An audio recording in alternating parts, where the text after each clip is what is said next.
Atenção! Começa agora uma teleaula de História do Ensino Médio. Você vai assistir a teleaula de número 43. Bons estudos!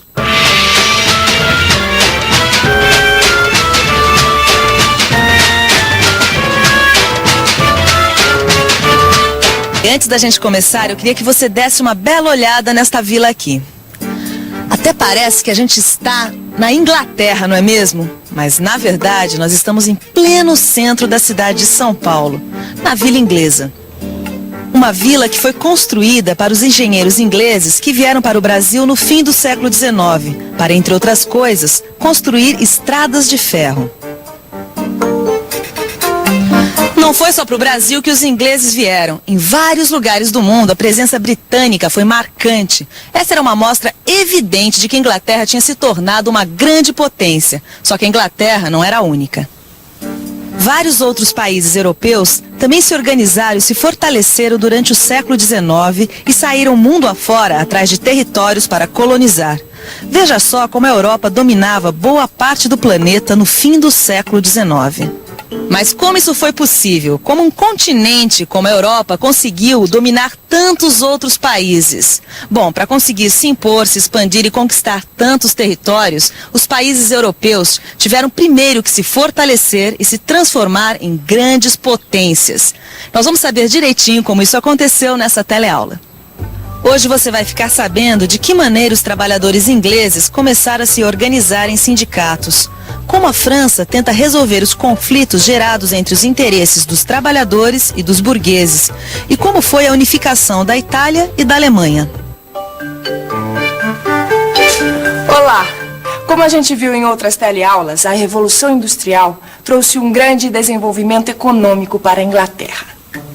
As fábricas, com suas surpreendentes máquinas, além de produzir mais em menos tempo, também começaram a gerar novos núcleos urbanos, ocupados basicamente por dois grupos sociais, a burguesia industrial e o operariado.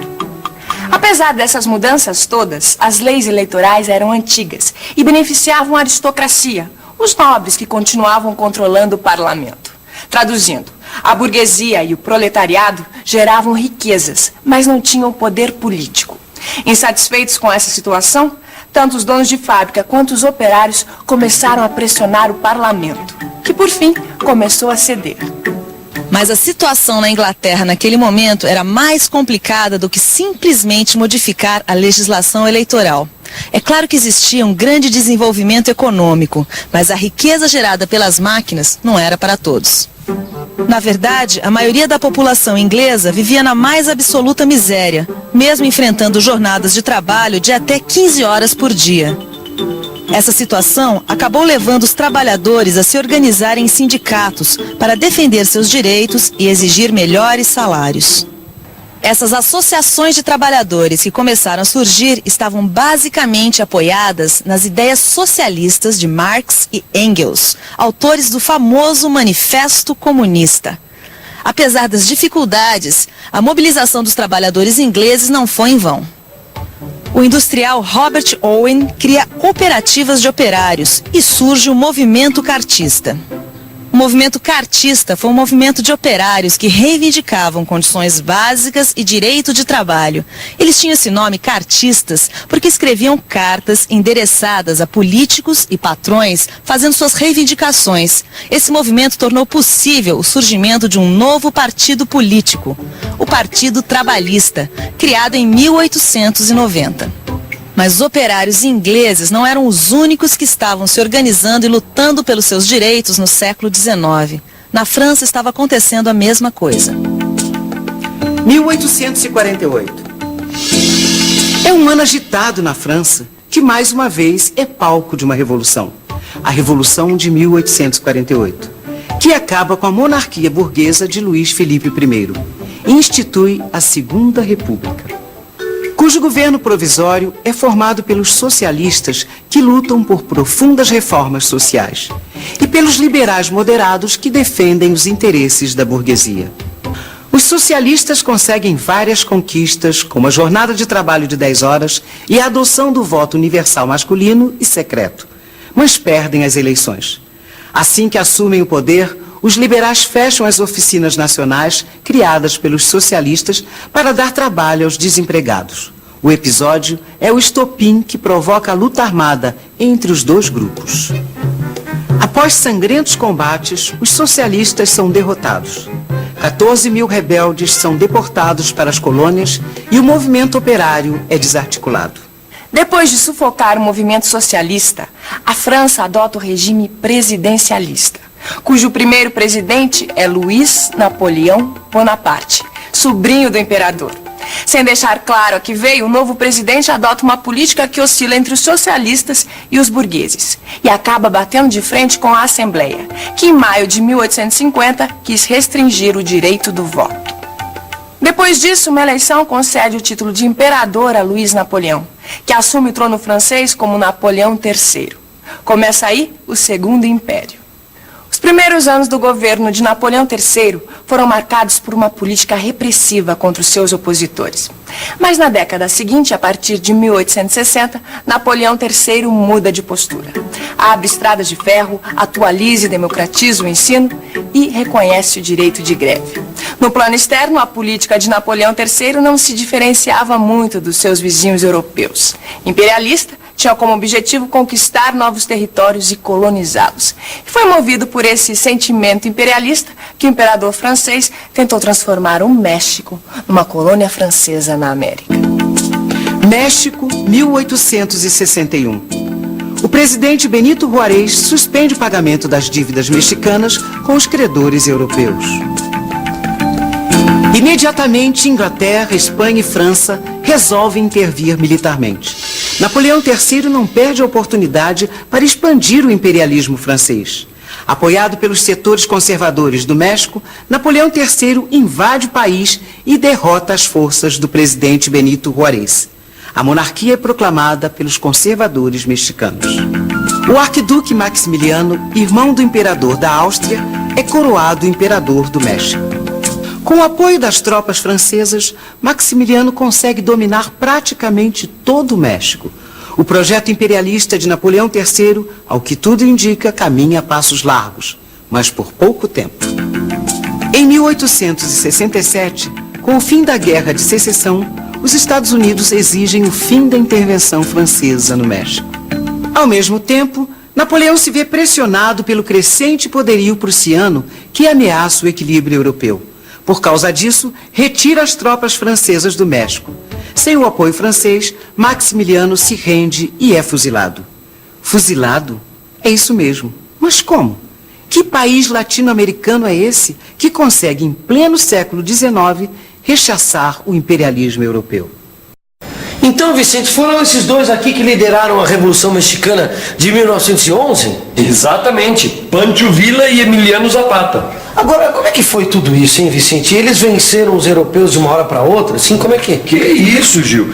Para os mexicanos chegar onde eles chegaram, eles tiveram que lutar praticamente por todo o século XIX e até o começo do século XX. E quando isso começou, hein? 1810. A então colônia mexicana fica independente da Espanha. Os revolucionários tentam destruir a sociedade de castas fechadas e de grandes latifúndios. 1858. Começa a Revolução da Reforma. Os revolucionários mexicanos lutam agora contra a igreja, dona de muitas terras.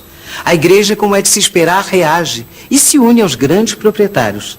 A luta armada cobre todo o território mexicano. Liderados por Emiliano Zapata e Pancho Villa, índios e peões sem terra derrubam o regime de Porfírio Dias. Os objetivos dos revolucionários são promover a reforma agrária, lutar pela nacionalização, pela democracia política e pelo ensino público para todos.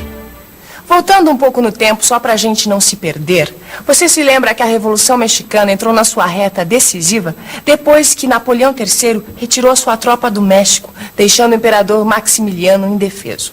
E por que foi mesmo que Napoleão III fez isso? Porque a Prússia estava se tornando cada vez mais poderosa e, com isso, ameaçava o equilíbrio europeu. Os temores de Napoleão III acabaram se revelando verdadeiros. Um incidente diplomático em 1870 acaba levando a Prússia a declarar guerra contra a França. Começa a Guerra Franco-Prussiana. Com a ajuda da Confederação Alemã, a Prússia consegue em pouco tempo derrotar o exército francês e prender Napoleão III. Com isso, chega ao fim o Segundo Império. Na França, forma-se um governo provisório que proclama a Terceira República. Mas a França, que antes mesmo da guerra já vivia problemas internos, vê, depois dessa derrota, o agravamento de sua situação social. Com isso, uma insurreição popular se torna inevitável. E eclode em Paris um movimento que ficou conhecido como a Comuna de Paris. Aproveitando a confusão que tomou conta da cidade depois da guerra contra a Prússia, socialistas e anarquistas tomam Paris e organizam a Comuna. Durante 2 meses, Paris se transformou numa sangrenta e violenta praça de guerra. O saldo que a Comuna de Paris deixou é realmente impressionante. 20 mil revoltosos foram fuzilados. Milhares de anarquistas e socialistas tiveram que deixar a França e se exilaram em outros países. Mas não era só a França que enfrentava problemas internos na segunda metade do século XIX. Roma, Itália. Mama querida, conhecer a terra dos nossos antepassados está sendo muito emocionante. Mas o que me deixou tocado mesmo foi saber que nossa família é originária da região de Piemonte, que foi da onde a Itália começou a lutar por sua unificação e conseguir chegar ao mapa que tem hoje. Puxa vida, Gil. Quer dizer que há pouco mais de 100 anos a Itália não era um país unificado, não era uma coisa só? Não, olha, o centro da Itália era dominado pela Igreja Católica, o norte pelo Império Austríaco. E os Bourbon, ligados aos antigos reis da França, dominavam o sul da Península Itálica. Olha, e quando é que a Itália se transformou num país mesmo? Quando que ela se unificou? O processo de unificação da Itália não foi nada fácil. Afinal, os revolucionários tiveram que lutar contra 2 grandes poderes daquela época, a Igreja e o Império Austríaco. Apoio mesmo para suas ideias nacionalistas, os patriotas tiveram apenas de Vítor Emanuel II, um monarca liberal que governava o reino do Piemonte. Só que Piemonte era um reino tímido se comparado ao poder que tinham a Igreja e o Império Austríaco. Por isso, antes de ir à luta, era preciso fortalecer Piemonte. Uma tarefa cumprida à risca pelo ministro Conde de Cavour, o principal promotor da unidade italiana. Em pouco tempo, Piemonte se desenvolveu economicamente e fortaleceu o seu exército. Daí para frente, em 3 anos, de 1858 a 1861, os patriotas conseguem o apoio da França, da Inglaterra e da Prússia. As forças que dominavam a Península Itálica são derrotadas e Vítor Emanuel II, o monarca piemontês, é coroado rei da Itália. Além da Itália, havia também outra região da Europa que nessa mesma época também viveu um processo de unificação. Trata-se da Alemanha, que como o norte da Itália, também tinha vários dos seus principados dominados pelo Império Austríaco. Só que detalhes dessa unificação alemã você vai ficar sabendo no seu livro de estudos, porque agora é hora da gente revisar o que você viu nessa teleaula. E atenção, se liga aí que é hora da revisão. Na teleaula de hoje, você viu como os trabalhadores ingleses começaram a se organizar em sindicatos. O que foi a Comuna de Paris, uma revolta provocada por socialistas e anarquistas franceses. E como foi o processo de unificação da Itália. Nessa teleaula, você viu como as grandes potências europeias se desenvolveram e se unificaram durante o século XIX. Na próxima teleaula, você vai ver como essas mesmas potências expandem seus territórios, colonizando vários outros países. Não perca e até